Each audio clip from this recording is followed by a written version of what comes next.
Picture this: a professor, a glass jar, and a collection of rocks, pebbles, and sand. Let your imagination paint a vivid scene. Here we have a professor, wise and learned, and before him, a glass jar, empty and transparent. Close by, 3 piles of materials wait: rocks, pebbles, and sand, each distinct in size and shape.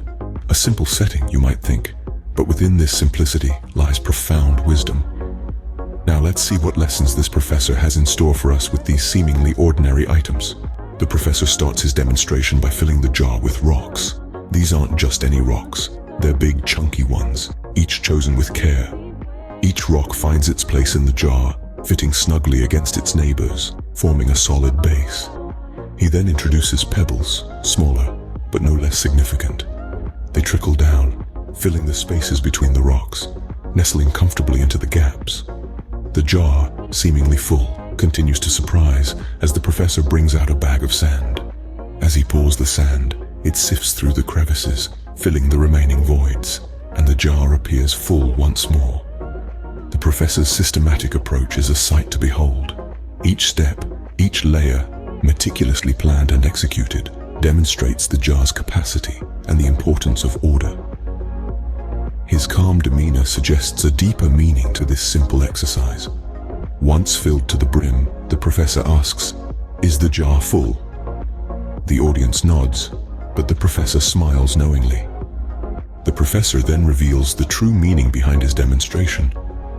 The jar, it turns out, is a metaphor for our lives, and each item within it symbolizes a different aspect of our existence. The rocks, those large, solid, unyielding pieces, they represent the most significant facets of our lives. Our family, our health, perhaps even our personal passions. These are the elements that, when all else is stripped away, truly matter. The pebbles, smaller and more numerous, stand for the secondary priorities: career, studies, hobbies. They are important, yes, but they should not overshadow the rocks. And then there's the sand, filling up the remaining space. This represents the small stuff, the less vital aspects of life that, while necessary, should never push out the rocks or the pebbles. The professor's demonstration isn't just about filling a jar. It's about understanding the importance of prioritizing life's elements. So, how can we apply this lesson to our lives? Well, think of your life as that glass jar. Your rocks, the things that truly matter to you, your family, your health, your passions, need to be placed first. Your pebbles, your career, your friends, your hobbies come in next.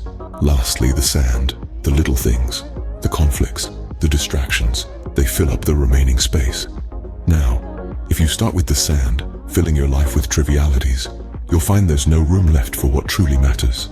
So start with your rocks. Make sure they're secure first. Then let the pebbles and sand fill the gaps. Identify your priorities. Manage your time wisely. Don't let the small stuff take up all your space. Redirect your focus on what's truly important. Remember, it's not about having enough time.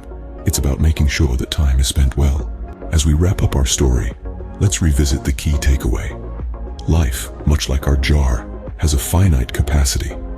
The rocks, symbolizing our essential life elements like family, health, and passions, must come first. The pebbles, representing our careers and ambitions, come next. Lastly, we have the sand, the less crucial aspects and conflicts of life that should fill the remaining space. The secret lies in prioritizing effectively. So as you go about your day, ask yourself, what are your rocks, your pebbles, and your sand?